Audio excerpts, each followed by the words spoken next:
নেত্রকোনায় বিশ্ব অটিজম সচেতনতা দিবস পালিত। রিপোর্ট করেছেন জাহাঙ্গীর আলম। স্নায়ু বৈচিত্র্যকে বরণ করি টেকসই সমাজ গড়ি কে এই প্রতিপাদ্যকে সামনে রেখে নেত্রকোনায় ১৮তম বিশ্ব অটিজম সচেতনতা দিবস ২০২৫ উদযাপন উপলক্ষে আলোচনা সভা ও সহায়ক উপকরণ বিতরণ অনুষ্ঠিত হয়েছে। আজ ২২ এপ্রিল মঙ্গলবার বেলা ১২টায় জেলা সমাজসেবা কার্যালয়ের সম্মেলন কক্ষে প্রধান অতিথি হিসেবে উপস্থিত ছিলেন জেলা প্রশাসক বনানী বিশ্বাস।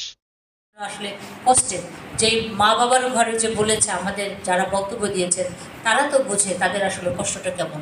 এই বাচ্চাটার ভবিষ্যৎ একজন মা আশঙ্কা প্রকাশ করেছেন, উনি যখন মরে যাবে তখন উনি এই বাচ্চাটার দেখভাল আসলে কী করবে।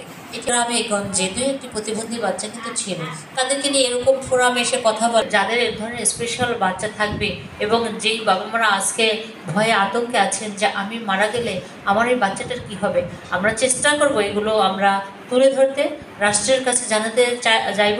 এরা কিন্তু প্রত্যেকেই রেজিস্ট্রেশনভুক্ত আমাদের বাচ্চা, আমাদের সমাজ কল্যাণ দপ্তরের মাধ্যমে তার রেজিস্ট্রেশন, তাদের জন্য সরকার দায়িত্ব নেয়, সেজন্য আমরা আসলে কাজ করব। আমরা ঊর্ধ্বতন কর্তৃপক্ষকে এটি আমরা জানাবো।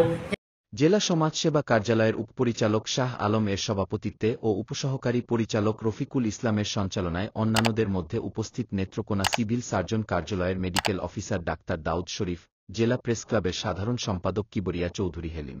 আলোচনা সভা শেষে প্রতিবন্ধীদের মাঝে হুইল চেয়ার বিতরণ ও চিত্রাঙ্কন বিজয়ীদের মাঝে পুরস্কার তুলে দেন জেলা প্রশাসক বনানী বিশ্বাস।